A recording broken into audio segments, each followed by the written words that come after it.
Poetry.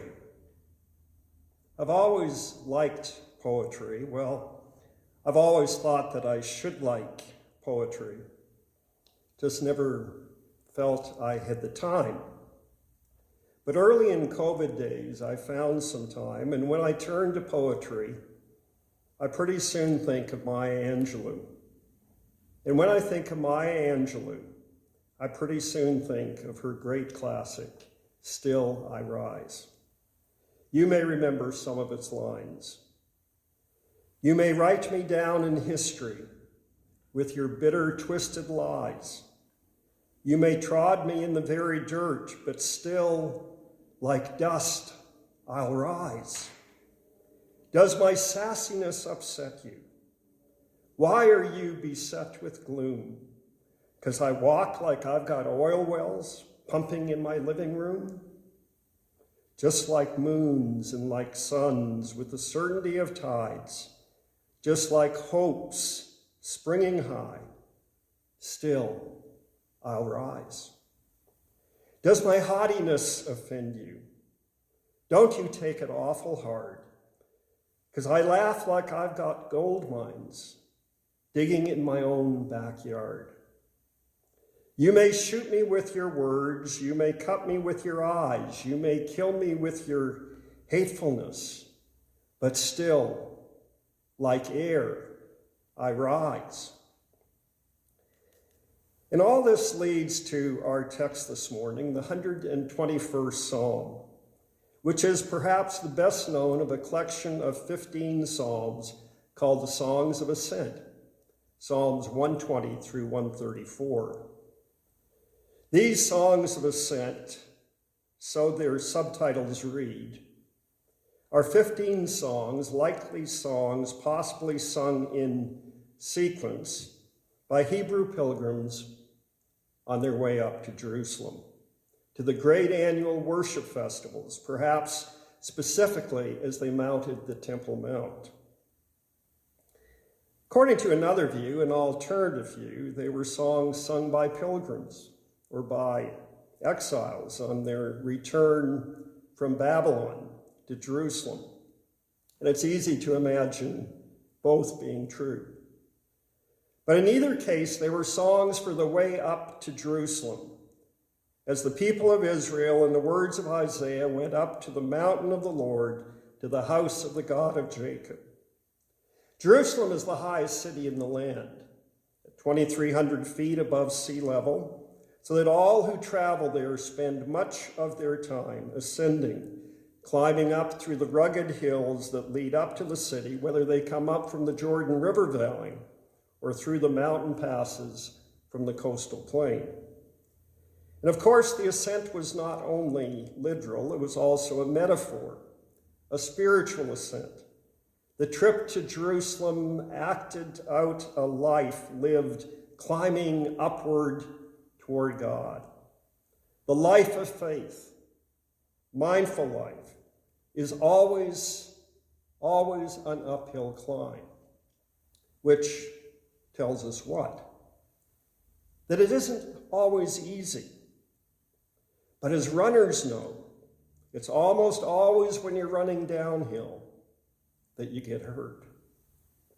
In any case, 3 times a year, faithful Jews made it the trip up to Jerusalem for the feast of Passover in the spring, Pentecost in early summer, and Tabernacles in autumn. And so we can picture these devout people singing these 15 songs as they left the routines of their lives and made their way from towns and villages, from farms and fishing boats, as pilgrims on their way up to Jerusalem, dramatizing for all the ages life as a faith journey. These songs of ascent are songs for 1,000 years and more. They are archetypal, they are timeless, eternal reminders that wherever we are in life, we can always go up. We may be pained, grieved, damaged, and wounded. We may have lost friends and family, but still we can go up. We often are on a spiritual plateau, maybe wearied by it all, but still we can go up. Perhaps faith at best flutters within us like a candle struggling to catch flame, but still we can go up. We may be mired in self-doubt and self-pity and cycles of attachment and sin, but still we can go up. Families may be in shambles, but still we can go up. There is much in life that is unfair and wrong, but still we can go up. We have maybe never yet become the person that we intend to be, but still we can go up. We don't pray as we should, steady as we should, serve as we should, love as we should, but still we can go up. We may be mired in a COVID funk, not sure what happens next, but still we can go up. That is the promise of these songs. We can go up. We can always go up.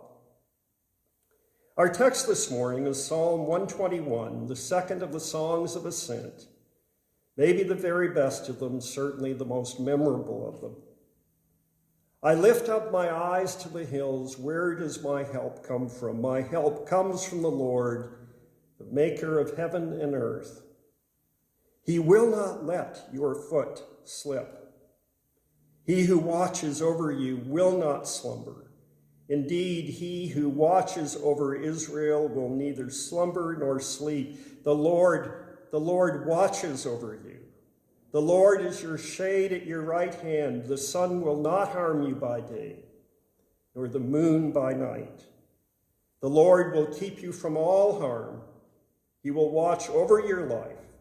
The Lord will watch over your coming and going, both now and forevermore. It's a marvelously reassuring song, but notice first the song recognizes the fundamental fact, begins with the fundamental fact that life is lots of trouble, that the life of faith is lots of trouble, that especially the life of faith is lots of trouble. I remember a made-for-TV movie, Stephen King's Storm of the Century, from a number of years ago. But it tells of a major winter storm bearing down on a small village on an island off the coast of Maine.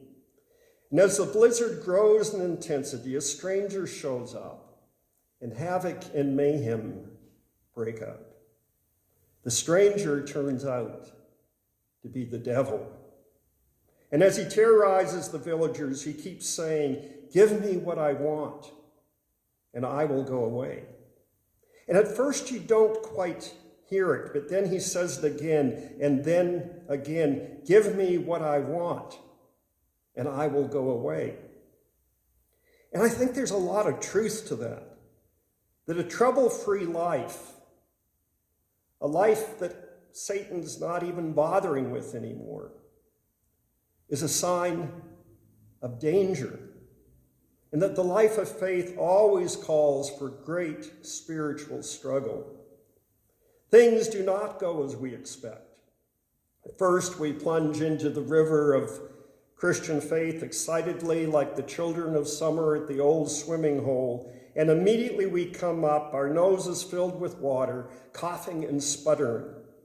We walk down the road back to God, and we keep tripping, usually over ourselves.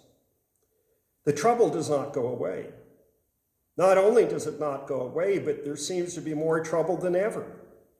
The way is hard. It's a climb. It's an ascent. And so we look around for some help. I lift up my eyes to the hills. Where does my help come from? And then we notice, as we consider this song more deeply, we see that it is a reminder that maybe we have been looking for help in all the wrong places. You see, the trouble takes many, many forms, not just unexpected tragedy and disaster, not just COVID. In the long scale of things, I think we will discover that we faced many other troubles worse than COVID. We just often didn't see them. But things are always coming together and falling apart, coming together and falling apart again. Our jobs are at risk, and we fear losing our houses, our family, our health. We keep waiting for the other shoe to fall. And it does. In the flash of a moment, law and order breaks down. Media tells us America's on fire. Or terrorists strike, or a car swerves out of its lane into ours. Even in more calm times, our friends let us down. Our boss is unreasonable. Our neighbors are impossible. And then when we think things couldn't get worse, a routine doctor's visit finds us headed for surgery. And so we go to church, and some things that once seemed so clear don't seem so clear anymore. Our old certainties are gone. And on a second or a third look, we see that, well, yeah, they should be gone. But something in us misses the things we thought we once knew. And then even in the best of churches, someone's ego runs amok and mayhem breaks out. And always everywhere, there's the hard soul work of trusting and forgiving and loving, of looking out for the interest of others, of doing to others what we would want done to ourselves. Not to mention that following Jesus means putting your life on the line for others. It may mean laying your life down for others. The psalmist knows about trouble. He knows about the foot that slips, the ankle twisted, the leg broken in the steep paths and the treacherous footing of the narrow ravines that led the way up to Jerusalem. He knows about the hiding place of beasts and robbers. He knows about sunstroke, the pitiless glare of the Mediterranean sun. He knows about being driven mad, moonstruck, from which our word lunacy comes. And so he asks, I lift up my eyes to the hills. Where does my help come from? Now, if we lift our eyes up to the hills, what do we see? Usually magnificent scenery. And etched in the book of our most cherished memories are the gentle hills of Vermont or the Adirondacks, villages forgotten in time and in alpine valleys, turquoise blue lakes nestled in the Canadian Rockies, the splendor of the Grand Tetons. And sometimes many of us, have like this love affair with the mountains. But what would the ancient Hebrew pilgrim have seen on his way up to Jerusalem when he lifted up his eyes to the hills along the way, the climb up to Jerusalem? Often pagan shrines, especially shrines to the storm god Baal and his consort Asherah. Hebrew kings were judged, you will remember, by whether or not they removed the high places. Pagan worship was practiced on the hills. There the shrines were set up, groves of trees planted. There sacred prostitutes plied their trade. There idolatrous sacrifices were made, sometimes child sacrifices. There could be found spells and enchantments for the road. A sun priest for protection from the sun, a moon priest for protection from lunacy. And all in all, it was a shabby show, immoral, diseased, drunken, and fraudulent. But today there are still high places, the places we turn to for help, for security, for safety, for identity, for a sense that all is right with the world. A certain kind of lifestyle we need, a residence in a certain kind of place, a corporate tower, Wall Street or Washington. Sometimes we just turn for seeking salvation to our nation itself. But looking to the hills always ends in disappointment. Jeremiah, the prophet Jeremiah, would observe, surely that the idolatrous commotion on the hills and mountains is a deception. Help comes from the Creator, not from created things. So on one level, the lesson of Psalm 121 is this, simply that God is different than Baal. Baal took long naps. In fact, he slept every summer. The job of the priest was to wake him up when someone wanted his attention.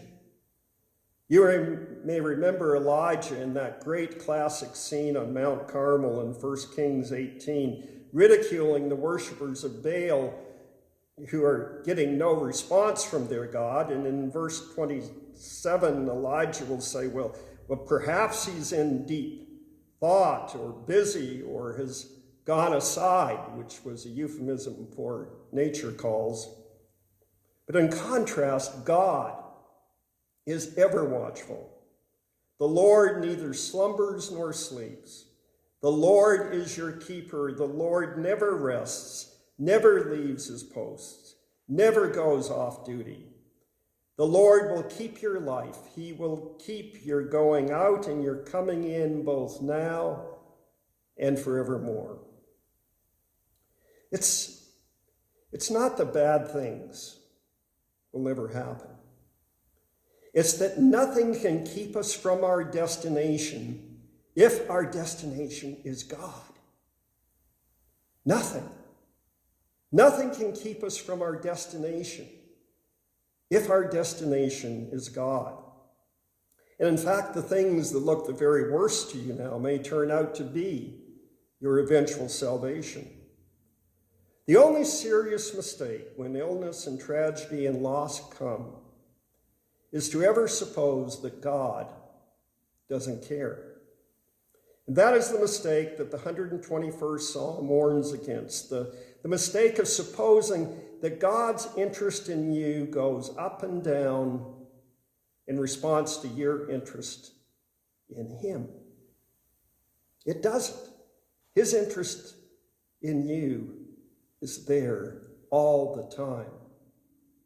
Lord will watch over your coming and going, both now and forevermore. Think of the door to your house or apartment. We don't often think of our doors. We take them for granted. We always expect to return. But one day through that door, we may see a son or daughter go off to college, or off to war, or to the far ends of the earth.